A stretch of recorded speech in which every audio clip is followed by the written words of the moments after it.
Dans un lac tranquille, où le brouillard danse sur l'eau au lever du soleil, vivait un jeune cygne nommé Nour.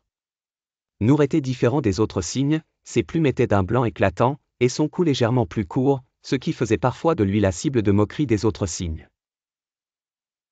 Mais Nour avait un cœur courageux et une grande curiosité pour explorer le monde qui l'entourait. Il rêvait de devenir un oiseau puissant comme sa mère, capable de voler au-dessus du lac. Un matin, alors qu'il apprenait à voler avec sa mère, un vent fort s'est soudainement levé. Nour a tenté de garder sa position, mais ses petites ailes n'étaient pas assez fortes. Le vent l'a emporté loin de sa mère et de son troupeau, jusqu'à une partie étrange du lac qu'il n'avait jamais vue auparavant.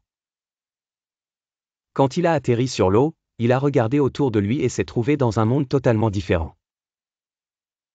Les arbres étaient plus denses, les plantes aquatiques avaient des formes curieuses, et l'air était rempli de sons inconnus.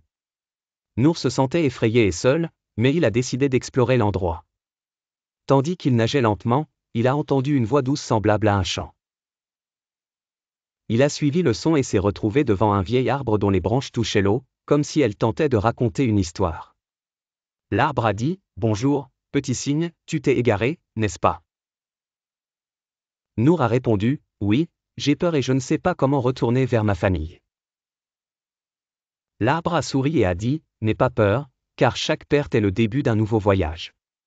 Suis la voie de ton cœur, et tu trouveras ton chemin. » Nour a poursuivi son voyage, et en chemin, il a rencontré une grenouille sage nommée Hakim qui vivait sur un grand rocher au milieu du lac.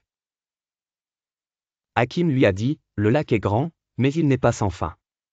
Suis le courant, écoute les sons de la nature, et tu retrouveras le chemin de la maison. » Hakim a appris à Nour comment écouter les sons du vent et de l'eau, et comment distinguer les sons amicaux de ceux qui sont dangereux. Il lui a également parlé d'un poisson argenté qui vit dans les profondeurs du lac et qui pourrait l'aider. Alors que Nour nageait dans le sens du courant, il a vu un poisson argenté et brillant nommé Lumière. Lumière était rapide et intelligente, et elle a appris à Nour comment trouver sa nourriture. Mais le voyage n'était pas complètement sûr. Un jour, alors que Nour cherchait de la nourriture, il a été attaqué par un grand serpent d'eau.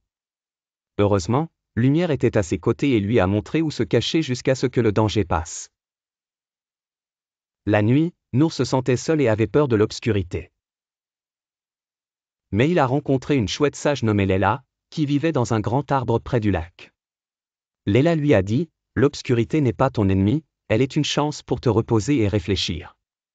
Utilise la nuit pour planifier ton voyage, et tu découvriras que l'obscurité peut être une amie. » Elle lui a appris à reconnaître les étoiles pour se guider, et à distinguer les sons des animaux nocturnes. Au fil des jours, Nour est devenu plus confiant, et ses ailes sont devenues plus fortes. Un matin ensoleillé, Nour a entendu une voix familière. C'était la voix de sa mère. Il a volé aussi vite qu'il le pouvait vers la voix, et a enfin trouvé son troupeau. Sa mère l'attendait avec impatience et l'a serré dans ses ailes en disant « Je savais que tu reviendrais, mon petit. » Nour est revenu à son troupeau, mais il n'était plus le petit cygne effrayé.